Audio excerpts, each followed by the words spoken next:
안녕하세요. 김민들입니다. 헤르만 헤세의 데미안 책을 소개하려고 합니다.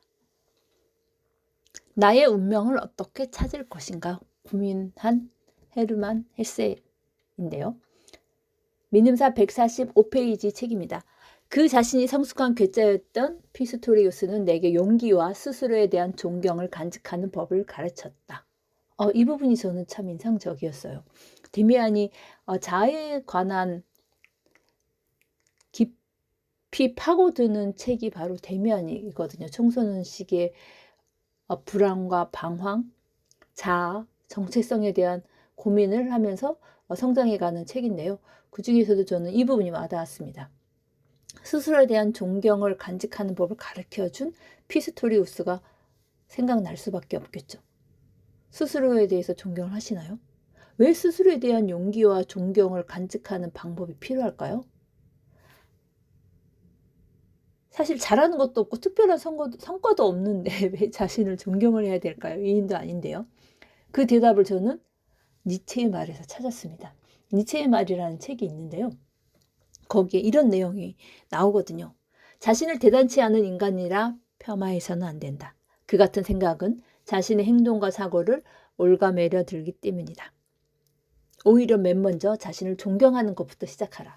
아직 아무것도 하지 않은 자신을, 아직 아무런 실적도 이루지 못한 자신을 인간으로서 존경하는 것이다. 그것은 자신의 가능성을 활짝 열어 꿈을 이루는 데 필요한 능력이 된다. 와, 아무것도 하지 않았는데 자신을 인간으로서 존경하라는 거예요. 스스로 존경하면 그 가능성이 꿈을 이루는 데 필요한 능력이 된다는 말이 저한테 참 동기부여가 됐거든요. 그런데 데미안에서도 자신의 존경하는 방법을 피스토리우스가 가르쳐줬다고 하니 제가 얼마나 이 문장이 와닿았겠어요. 할 수 없다는 생각이 자신의 행동과 사고의 한계를 지워버리기 때문에 못하는 거잖아요. 할 수 있다는 생각, 스스로를 존경하는 데에서 가능성이 열리고 도전하게 만드니까요. 그래서 스스로를 존경해야 한다고 니체가 말한 이유이기도 합니다. 그래서 데미안에서도 피스토리우스도 그렇게 이야기한 이유이기도 하고요. 다음 소개 문장입니다. 데미안 150페이지 믿음사 책인데요. 우리가 우리 마음속에 있는 것과 똑같은 삶을 들이지 우리가 우리 마음속에 가지고 있지 않은 현실이란 없어. 그렇기 때문에 대부분의 사람들이 그토록 비현실적으로 사는 거지. 네, 이 부분 문장이 저는 좀 찔렸는데요. 내가 갖고 있는 물건은 나를 반영하죠. 마음속에 있기 때문에 그 물건을 사는 것이고요. 현실과 물건, 마음은 서로 연결되어 있는 것 같아요. 하지만 사람들은 그 연결을 잘 모르고 물건은 물건만, 현실은 또 현실로 바라보는 경향이 있잖아요. 그 사람이 갖고 있는 물건은 그 사람한테 의의나 의미가 있는 것이고 그 주변의 모든 것이 그 사람하고 연결이 되어 있음을 알게 된다면 물건과 그 사람을 또 다시 볼 수 있게 될 것 같아요. 물건과 현실은 마음의 반영이고 그 사람의 판단의 결과, 행동의 결과로 눈앞에 나타난 것이니까요. 하늘에서 뚝 떨어진 것이 아니라 마음이 불러온 게 아닌가라는 생각도 듭니다. 본질을 보는 힘, 또 본질은 없고 모두 변하고 흘러간다는 것을 안다면 물건에 집착하지 않을 수 있을 거란 생각도 들어요. 사람에게도 마찬가지이고요. 데미안 169페이지도 소개합니다.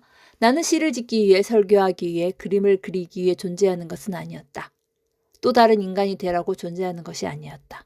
모든 사람에게 진실한 직분이란 단 한 가지였다. 즉, 자기 자신에게로 가는 길. 자신의 운명을 찾아내는 것이며 운명을 자신 속에 완전히 그리고 굴절 없이 다 살아내는 일이었다. 우리는 무엇을 하기 위한 존재가 아니라 자기 자신에게로 가는 길이고 그 운명을 찾아내는 일이라고 합니다. 운명은 주어졌을까요? 개척하고 만들어가는 것일까요? 주어졌다고 하면 수동적으로 살 것이고 개척하고 만들어졌다고 생각하면 능동적으로 행동하면서 살아가겠죠. 자신에게로 가는 길은 자신만이 찾을 수 있고 자신만이 고독하고 외로운 시간이 필요하죠. 그 시간이 운명을 찾는 일이 될 수도 있겠군요.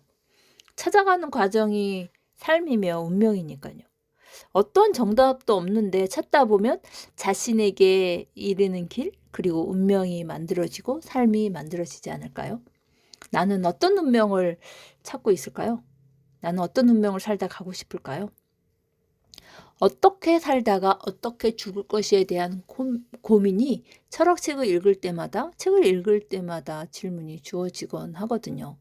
책으로, 글로, 행동으로 마음을 움직여서 스스로 변화할 수 있도록 돕고 싶은 것이 저의 운명으로 만들고 싶어요. 그러려면 작은 일부터 노력해야 되겠다는 생각이 듭니다. 삶의 미션인 운동을 하고 독서하고 글 쓰는 삶으로 충실한 삶을 모범으로 보여드려야 되겠다는 강한 책임감이 들게 만드는 데미안입니다. 나는 어떤 운명으로 나를 만날 것인가? 라는 질문으로 마무리합니다. 감사합니다.